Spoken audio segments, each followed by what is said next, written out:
Okay, good morning or good evening, good afternoon, depending on where you all are joining us from, and welcome to our live Q&A series with Dr. Sue Dyson. And today we are, oh, remembering to introduce myself. I'm Megan Phillips of the Train with Trust Project, joined by Jody Ambrose, also of the Train with Trust Project. We're a nonprofit dedicated to making animal behavior information accessible to everyone and promoting the use of evidence-based horse care and training practices. And with us, Dr. Sue Dyson, world-renowned equine orthopedist, researcher, author, and just all-around genius of all these things that we've all been wondering about. So, back on track. Today we're going to be talking about going back to the 24 behaviors of the ridden horse in pain ethogram and the film, as many of you may have seen. Behavior number 8 is a pretty common behavior in the ethogram, abbreviated to head up down, and is associated with head tossing and other irregularities of head movement. And Dr. Dyson is going to explain to us some of the difference between those. So we're going to be talking about head tossing, head shaking, and other head irregularities today. So with that, I'm going to go ahead and turn things over to Jody, and I will be in the background. If you have questions, be sure to post them in the comments, and we'll try to get to those today. And if not, we'll try to address those afterwards. And we'll check back in with some more resources at the end. Okay, so thanks, Megan. And Megan and I, as she said, have the Train with Trust Project, which is a behavior education nonprofit. We're behavior consultants, and I'm also a dressage trainer. So when I go to help somebody and to modify a behavior that may be problematic or causing problems, we always start by ruling out medical and physical causes. And so, today we want to talk about a particular behavior that can be very complex and often is caused by physical and medical reasons. And so we want to sort of break that down and explain what the differences are, how to identify them, and get into a little bit about what you can do about them. So to start out, when I look at the ethogram and I see head up down, the first thing that occurs to me is the classic head bob that lame horses see, because we're talking specifically about ridden behaviors, right? So when I see a horse and their head is going up and down while they're being ridden, I think about front end lameness. Is that included in behavior number 8? And is that where you start, or how would that behavior play into the process of identifying behavior number 8? Well, I think it's really important that everybody understands the correct definitions of each of the behaviors. And the correct definition for repeated head up and down, not in rhythm with the trot, because the head moving up and down in rhythm with the trot is far more likely to reflect a fall in lameness. So the head will go down when the non-lame limb hits the ground, because the horse wants to preferentially load the lame limb and unload the less lame limb. So the head goes down when the sound limb hits the ground. Now, in some lamenesses, there is a more exaggerated head lift as the lame limb is brought forwards. So, for example, if you had a shoulder-related lameness, which is pretty unusual, don't jump to conclusions. Most lameness comes from the lower part of the limb. But if you do have a shoulder lameness, or sometimes with caudal neck pain, as the limb is brought forwards, the lame limb, of the lame limb, the head will go up. So you'll see a more exaggerated head lift. And particularly in association with caudal neck pain, this can get very confusing because the head and neck go so far up that actually it starts to come down again when the lame limb is coming to load bear. So it almost looks as though the horse is lame on the other limb. So you have to interesting. look really, really careful. So that's That's a little bit complicated. Mm-hmm. Now, there are obviously other reasons why a horse may move its head up and down associated with pain. There are some horses that are uncomfortable when you're sitting in rising trot on one particular diagonal. So if you're sitting, going up and down or posting in the trot, some horses find it uncomfortable when you sit, for example, on the left hind, right front diagonal. And they will deliberately alter their rhythm and raise their forehand to make you change diagonal so that you finish sitting on the more comfortable diagonal for them. And this feels as though the whole forehand is being lifted. And so that has to be differentiated. When we talk about head tossing with respect to behavior number 8, we're talking about repeated movements of the head up and down in a vertical plane, not necessarily continuously, but episodically during a period of exercise. And it just reflects the fact that the horse is not comfortable maintaining the same outline. Now, I use the term head tossing when the horse has repeatedly got very big up and down movements of the head. And that is a clinical presentation that the owner complains, my horse is tossing its head up and down repeatedly. And this needs to be differentiated, which is normally due to musculoskeletal pain. And this needs to be differentiated from those horses which have a condition called head shaking, when there are more complex movements of the head and neck. And we need to discuss that in more detail later on, I think. Okay. But we also have to think that there are other reasons why the horse may want to move its head up and down. And that may be because it's got discomfort in its mouth, or discomfort from the saddle. And we need to talk about those issues separately, I think. And when you say episodically, so it might not be every stride, is that what you mean? But it would be it would be repeated, but not necessarily the whole time. If I watch the horse work for 10 minutes, I might see it 10 times move its head up and down. And so that would be classified as repeated up and down movement of the head to fulfill the criteria for the definition for the ridden horse pain ethogram.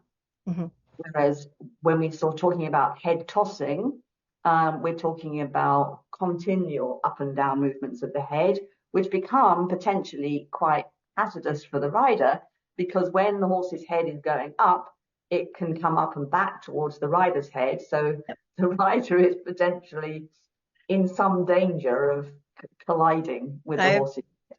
I've had a black eye before from a head coming back that far. I know that's definitely possible.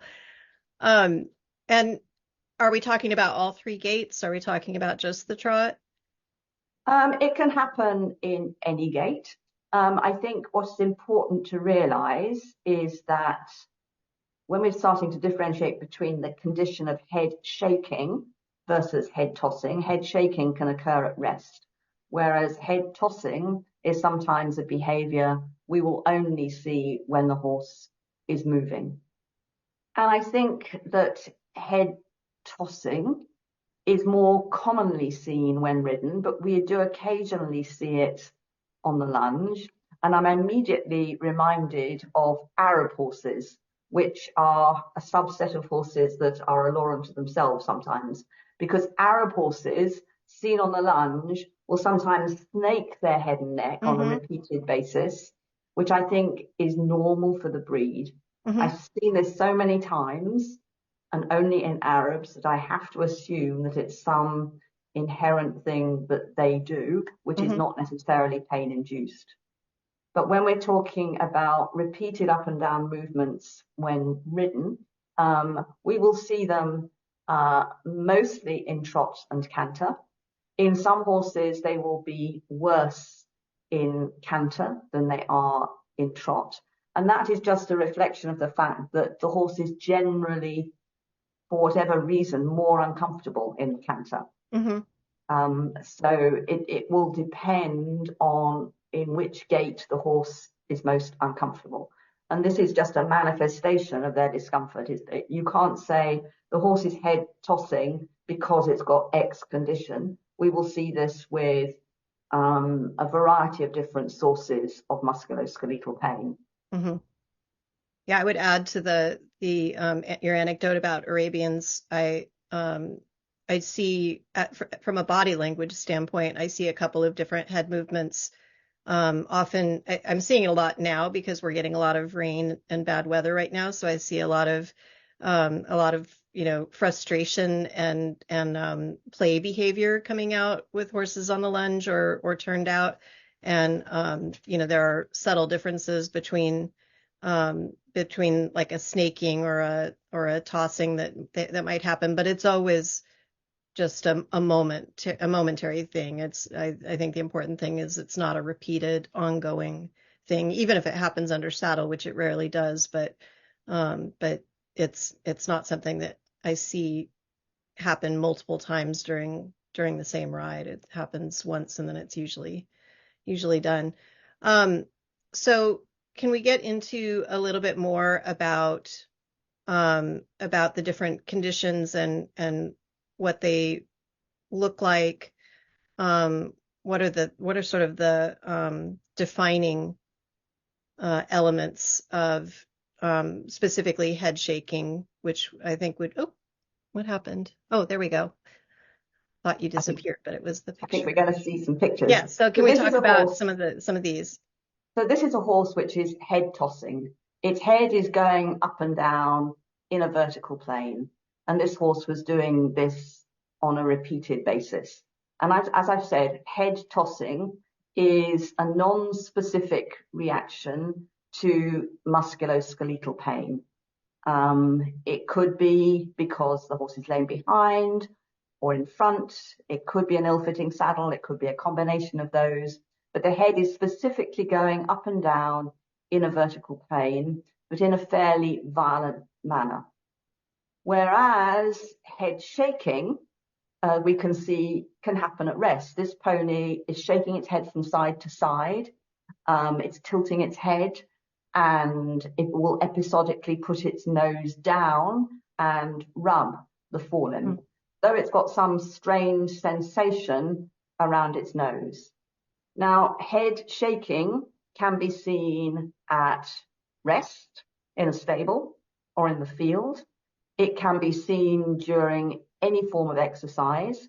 In this pony, it was particularly marked after exercise. So this pony had been lunged for about 10 minutes and then was exhibiting this behavior, although had not done so on the lunge. Head shaking can be seasonal. It tends to be worse during the spring and summer months and often can improve spontaneously during the winter months. It can be extremely violent in that you can be riding the horse, it's constantly shaking its head from some side to side, and sometimes may even strike out with a forelimb to try and hit its nose because of the very strange sensation that we perceive that it has around its nose. And we now have evidence that this is associated probably with neural pain and is associated with dysfunction of a branch of the trigeminal nerve. So we call it trigeminal mediated head shaking. And it's a very strange condition in that you can move a horse from one environment to another environment and it may stop head shaking indefinitely or just for a period of time, or it may not change at all. Whereas head tossing behavior tends to be the same in whatever environment the horse is. Often when horses get warmer, if they're head shaking, they get worse. There are some horses which head shake, which can be controlled by putting a nose net over the bottom of the nose. So the nose net attaches to the cavesson part of the nose band and encircles the horse's nostrils and goes under the lower part of the muzzle.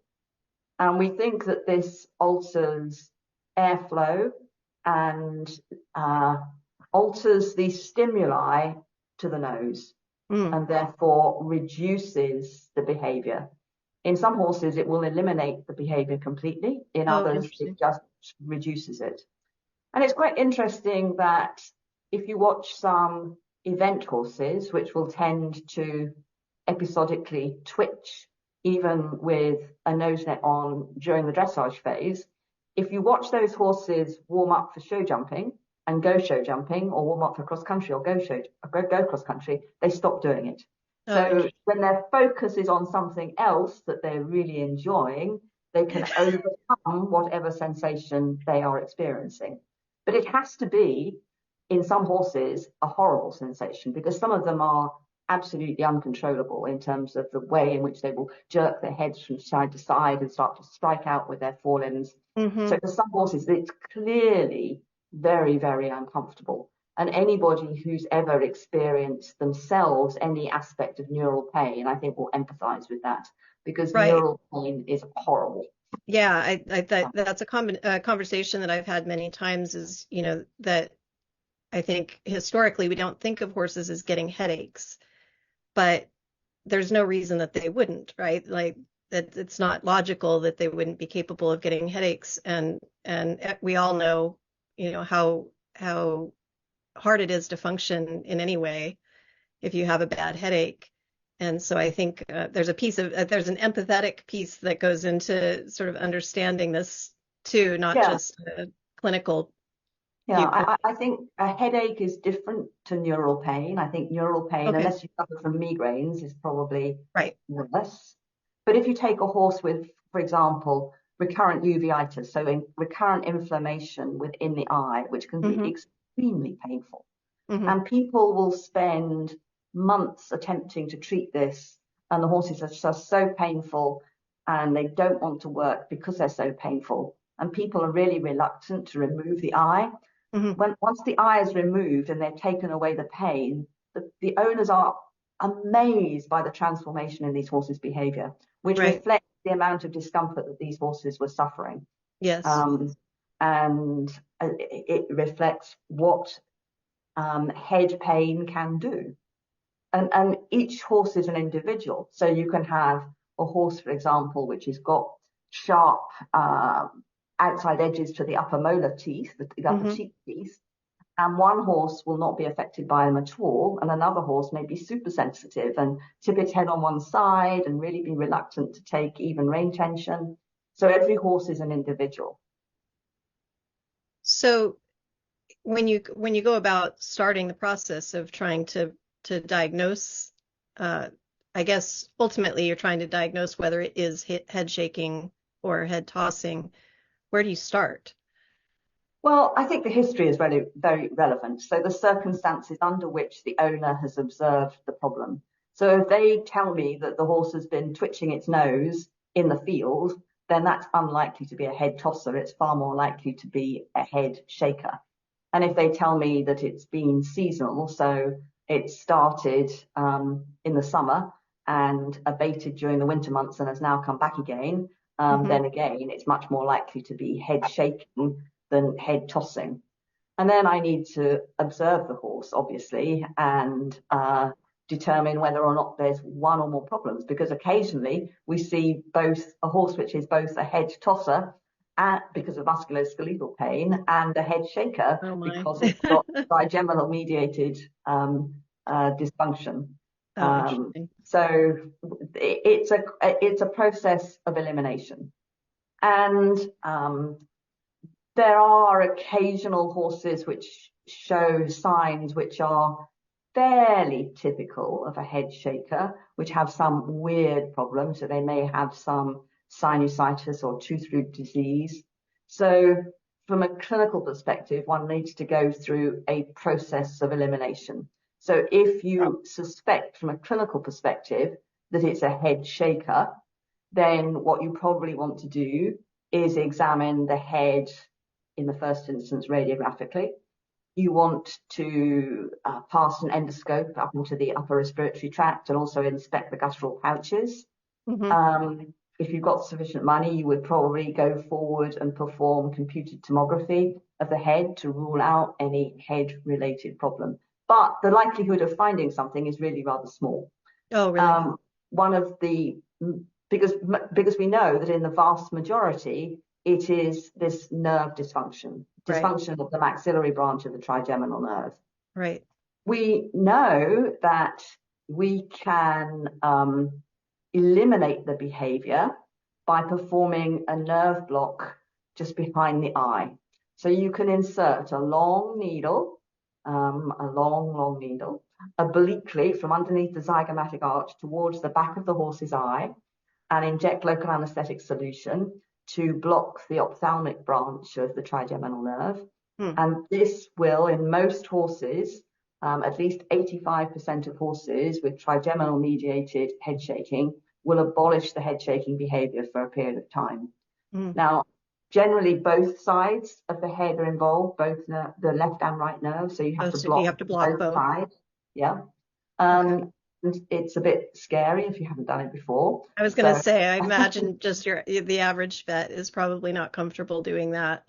But we do it under light sedation, and I have to say that most horses tolerate it very well.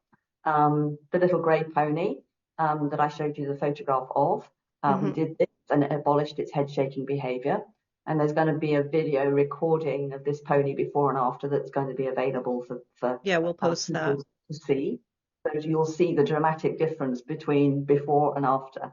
After the pony just stands absolutely still, engaged with its environment, looking completely normal. And that's the response that I expect to see. Whereas if the horse was a head tosser, I wouldn't expect to see that reaction.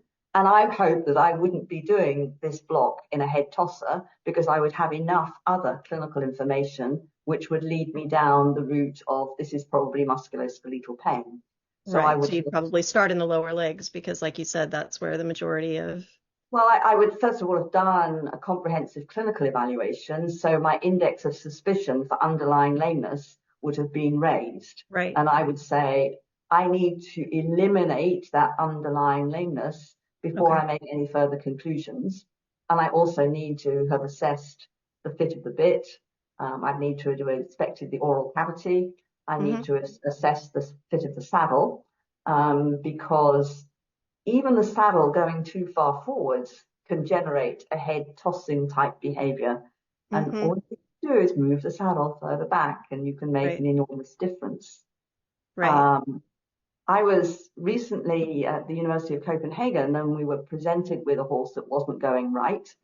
And the owner found it very difficult to ride the horse on the bit in walk and in trot. And it was lame behind, and we blocked it behind, and it improved the horse hugely in the trot and in the canter.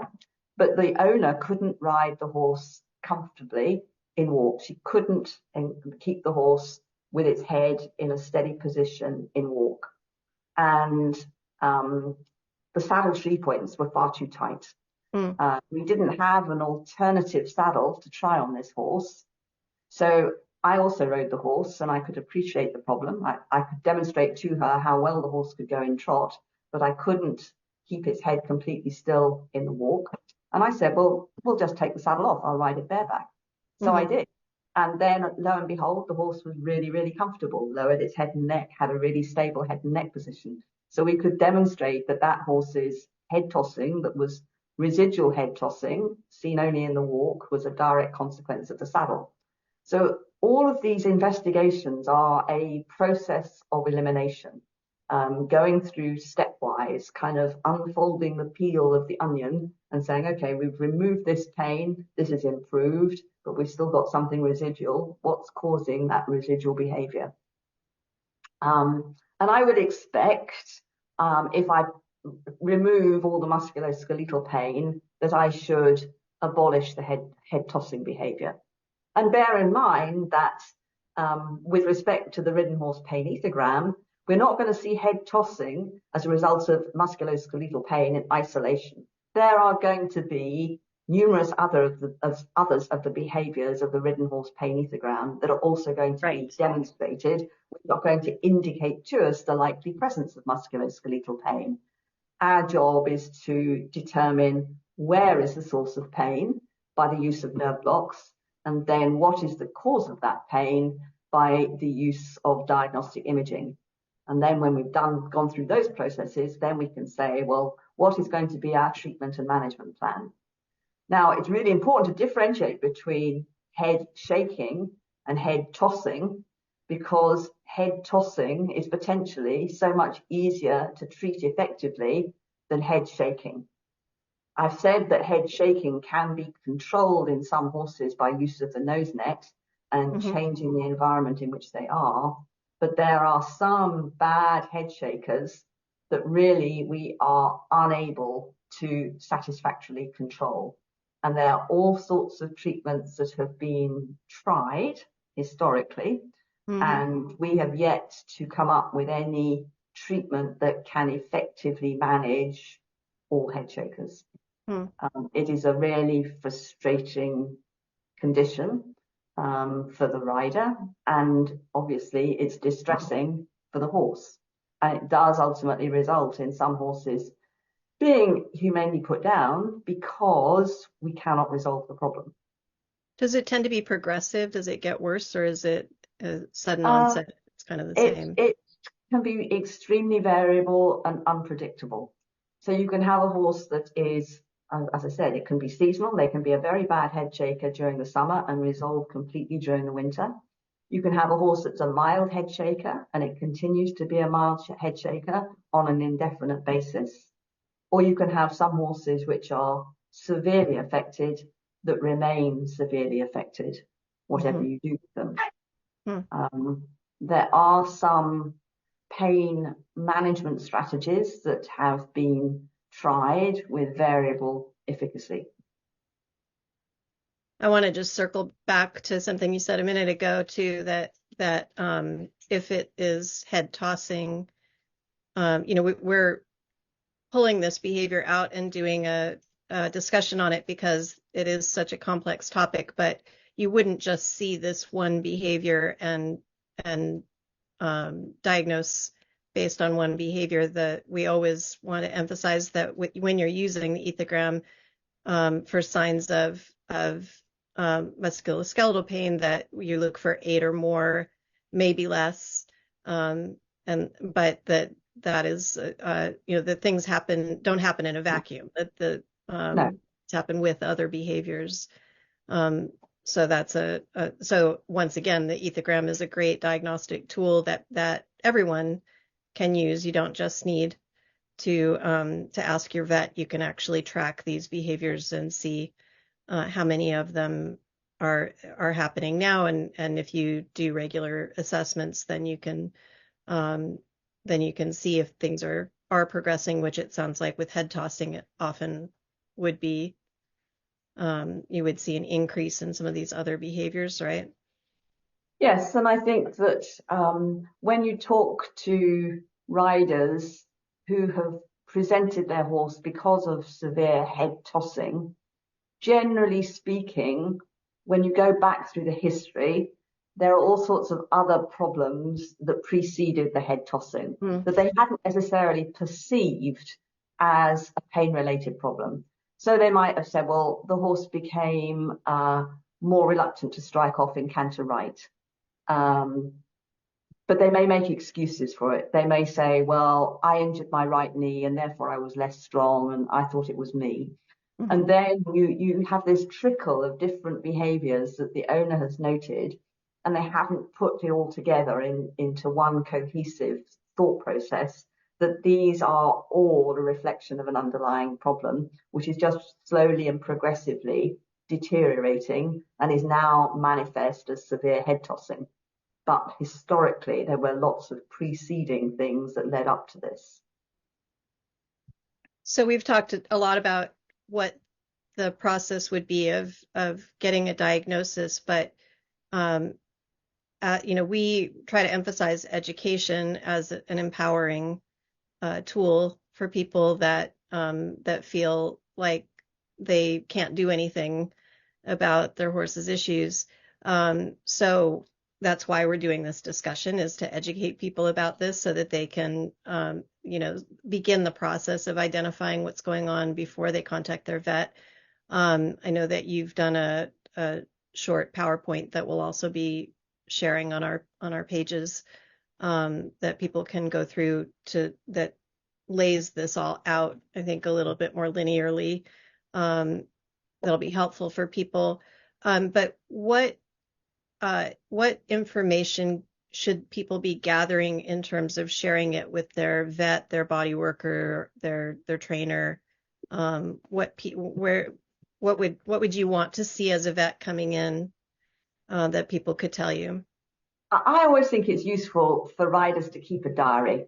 Now, you'll find that some vets are not interested in this at all, I'm afraid. But from my perspective, the more information I can get from you as the caretaker of the horse, who is the person that's observed the horse for a considerable time, and you notice changes, I want as much information from you as possible in terms of when did you recognize a problem? Under what circumstances did it occur? Was it better when you were out hacking versus when you were in the arena? Was it worse on a hot sunny day versus a overcast day? I can remember years ago coming to California and spending a few days with John Lanigan from UC Davis, and they seen a small number of horses which had photic head shaking. So these were horses actually induced by exposure to UV light.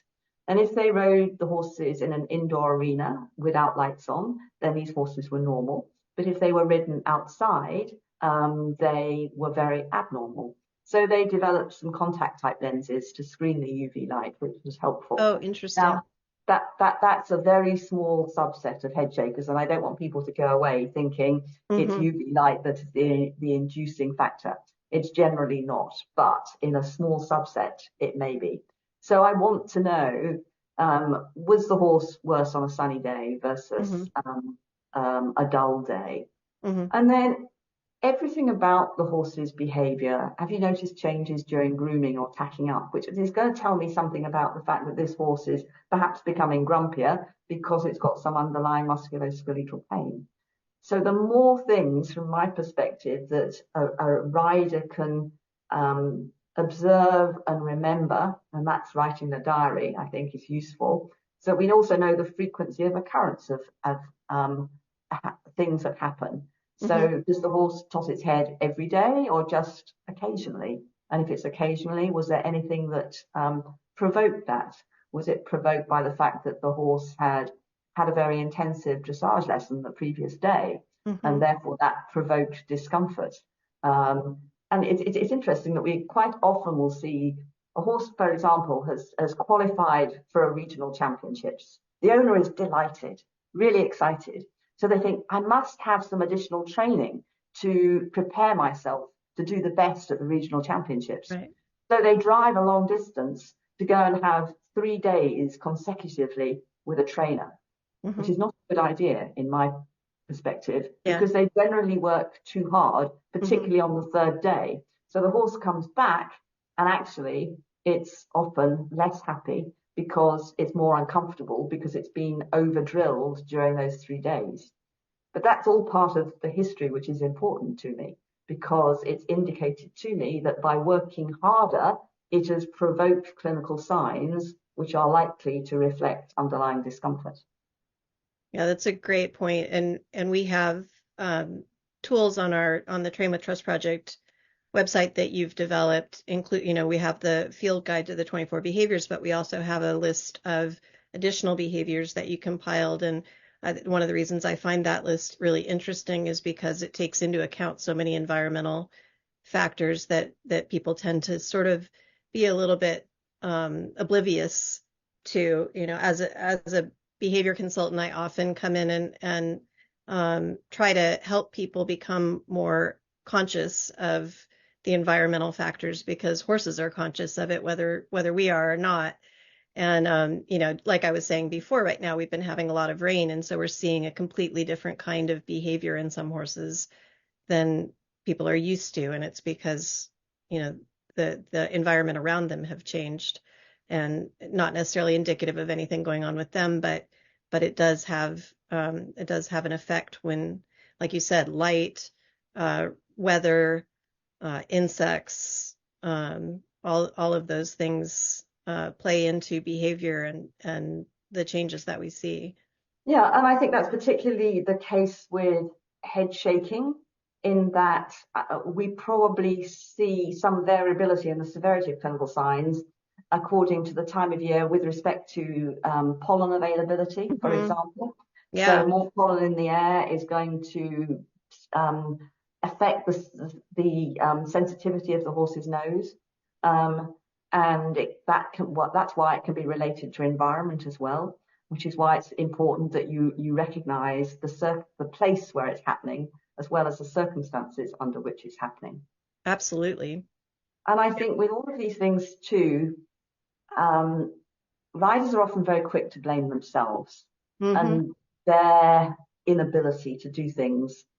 And I think that whilst it's very, very important that riders recognize their limitations, and also riders recognize that they are part of an athletic combination, and they need to be fit enough and they need to be sitting as symmetrically as possible, at the same time, they shouldn't be constantly blaming themselves when things are going wrong, because it's often not them, or it may be a combination of them and the horse, but the horse is often the underlying problem because it's uncomfortable.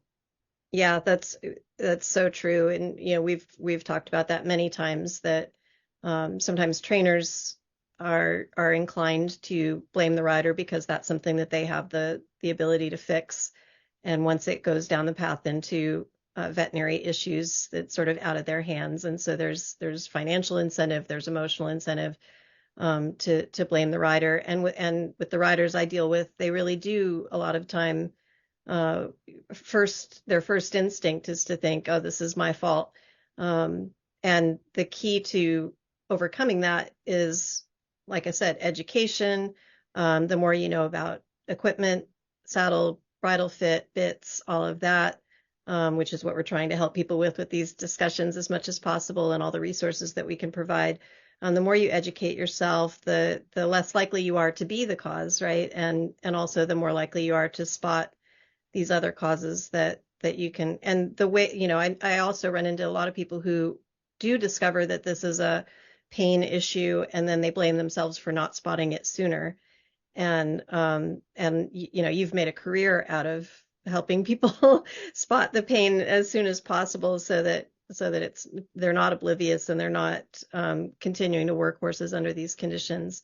And we didn't really talk about the rider influence a whole lot. You said that you identified the one horse because the rider wasn't able to affect the frame, the horse's head position. Is this something that riders can mask? Do they need to be worried about that? I don't think that riders mask head movement. In fact, riders can induce head movement. So some riders are not aware of their hand movement. So they're not aware that they are asymmetrically moving their hands, which makes the horse move its head. And I have to tell the rider, either ride on a long rein, so have no contact, or place your little fingers on the horse's wither, so you can't, and don't move your little fingers from the horse's wither, so that you keep your hands still, so that I can recognize what is being induced by the rider versus what is the horse's natural movement. I'm very fortunate because I've been a rider and I still find it useful to get on clients' horses, because I can sometimes feel things, or I can sometimes demonstrate to a rider that we can make things better. I didn't want to put a middle-aged lady on her horse bareback. I was happy to get on her horse bareback. But I think it is important that we always are thinking about the variety of different influential factors that there are on a horse's performance. So we've always got to think about the rider, the tack, and the horse, and the way they interact with each other. So on the video that we're going to share, we've got an example of a head tosser, and before and after the use of nerve blocks to abolish it. We've got an example of a head shaker, before and after blocks. And we've also got an example of a saddle which tended to slide too far forwards, and as soon as we moved the saddle back, the pony's behavior was transformed. And I hope that people will find that really informative in terms of being able to differentiate between the problems.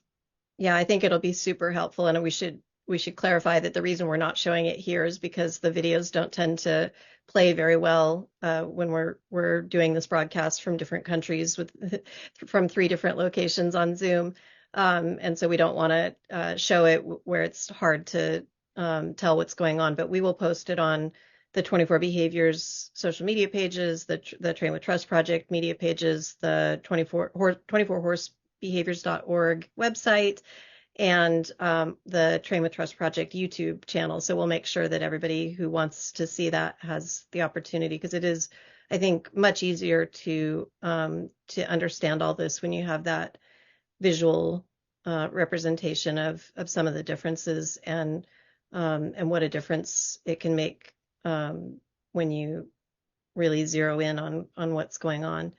I think it probably is important also to talk about the fact that both with head tossing and head shaking, that these behaviors are often not influenced either by conventional pain relieving drugs, such as pramiprazole, or even drugs which are effective sometimes against neuropathic pain, nerve-related pain. Oh, okay. So you can use, for example, gabapentin, which is used both in horses and in people for control of neuropathic pain, but it's not necessarily effective. And we know in people that gabapentin doesn't affect all neuropathic pain. There's a lot of people that are suffering constantly from neuropathic pain that do not have satisfactory pain relief by whatever means they are given. So we are not alone in the horse in not being able to manage this. The same applies to people too. Yeah, there's some overlap in terms of treatment of people. I mean, the epidemic of migraines and back pain, and I assume that there's research happening to find medications that maybe are more effective. Or hope maybe there isn't, but it's taken many years to find any kinds of effective treatments for these kinds of problems in people. So it makes sense that it can be intractable in horses as well. Along those lines, we've talked about medications and medical interventions. Are there complementary treatments that have been shown to be effective for head shaking? Well, first of all, there was a surgical treatment that was developed, which was involving ablating the nerve behind the eye. Oh, okay. Which was temporarily successful in some horses, but some of the horses post-operatively started to self-mutilate, which was ghastly. They would tear apart their nose and lips. It was ghastly. So that was abandoned. More recently, there have been clinical trials using PENS, which is percutaneous electrical nerve stimulation, to try and alter the sensitivity of the nerves. And this has had variable success. I think that it's worth a try, but you have to go into it with the knowledge that it's not successful in all horses. And in some horses, it seems to be effective during a period of treatment, and then you stop the series of treatments and then they relapse. Sometimes if you repeat the treatment, then they respond again. But some horses don't seem to respond at all. And I'm not sure that any pattern has been established in order to be able to predict which horses will respond and which will not. I think this remains an area of interest, but it's certainly has not successfully resolved the problems. I think with respect to other alternative treatments, you will always have people who will anecdotally say they did X or Y, and that resulted in resolution of the problem. But unless you've got a series of horses which have been treated, I think it's very difficult to determine if there was a cause and effect with respect to that treatment actually being effective. So I think you have to wait for proper clinical studies to be done to say any treatment is effective in X% of horses for what length of time. Right. And on the other hand, if there's no intervention that you have to try other than some of these things like percutaneous electrostim, then it probably isn't going to hurt anything. And Oh no, yeah, absolutely not. No. I would say if you had a horse which hadn't responded to a nose net or whatever, then by all means, yes, try pens because it may be effective in your horse. But don't be unduly disappointed if it's not. right. We just have to be aware of what the statistics are, and there's some fairly well performed studies that have been published which tell us what the results have been. Got it. So I don't have any other questions. Megan, do we have any questions in the chat?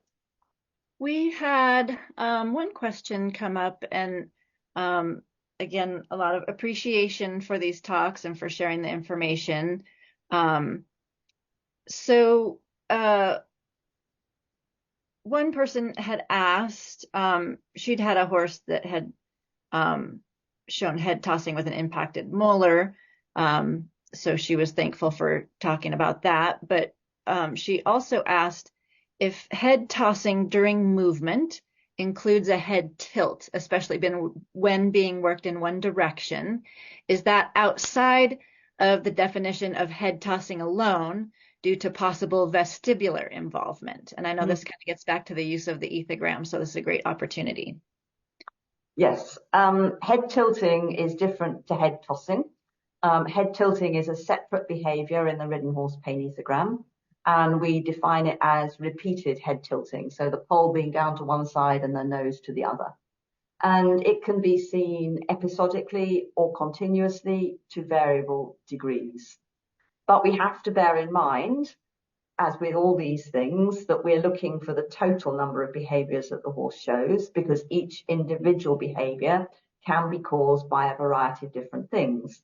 And if the horse is only tilting its head, again, I would be drawn back to looking very carefully within the oral cavity.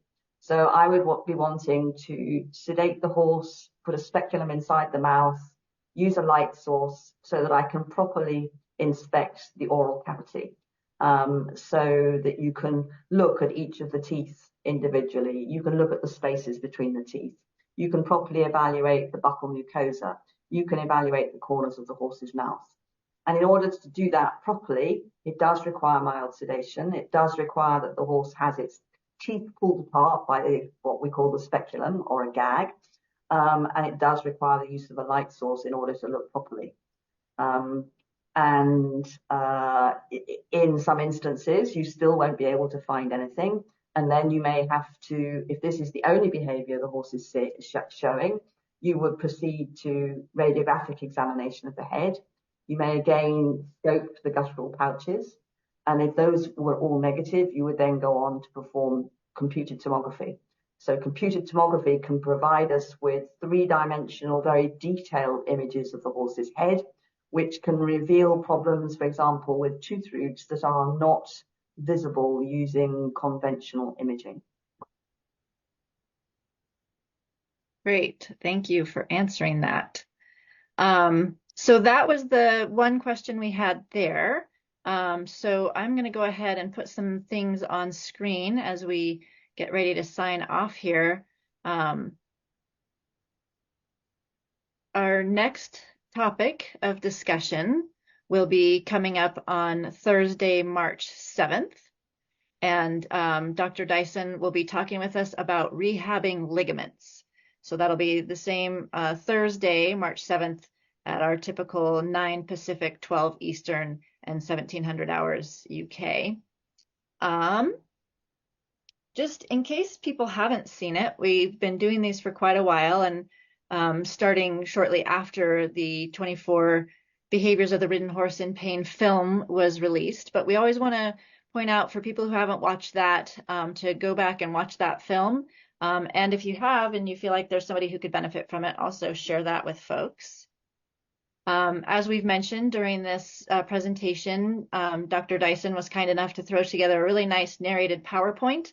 So we will get that uploaded onto our blog as soon as we have a moment to get that done, so that you can have that resource available to you to talk about how to differentiate between head tossing and head shaking behavior, and also share that with people who you think might benefit from it. We have additional resources that Dr. Dyson has made available for everyone and that the Train with Trust project is making available for everyone for free on our 24horsebehaviors.org website. We have the mobile field guide, the ridden horse checklist. There are additional behaviors that Dr. Dyson alludes to in regards to tacking up and mounting, other ridden behaviors that are important, and things that you might feel as a rider. She also talks about selecting a vet, how to find somebody who will be a good match for dealing with issues of this nature, and how to provide a thorough history, which we touched on today as well. So don't miss out on those free resources. And of course, don't miss out on Dr. Dyson's book that she has co-authored with Sue Palmer, Harmonious Horsemanship, Use of the Ridden Horse Ethogram to Optimize Potential, Partnership, and Performance. And you can get that on Amazon, or you can go straight to harmonioushorsemanship.co.uk to access that book. So with that, we will go ahead and wrap up for today. Thank you, as always, Dr. Dyson, for being available for these chats and doing your best to spread the word about all of this such important information for everyone. And we'll look forward to seeing everybody on March 7th.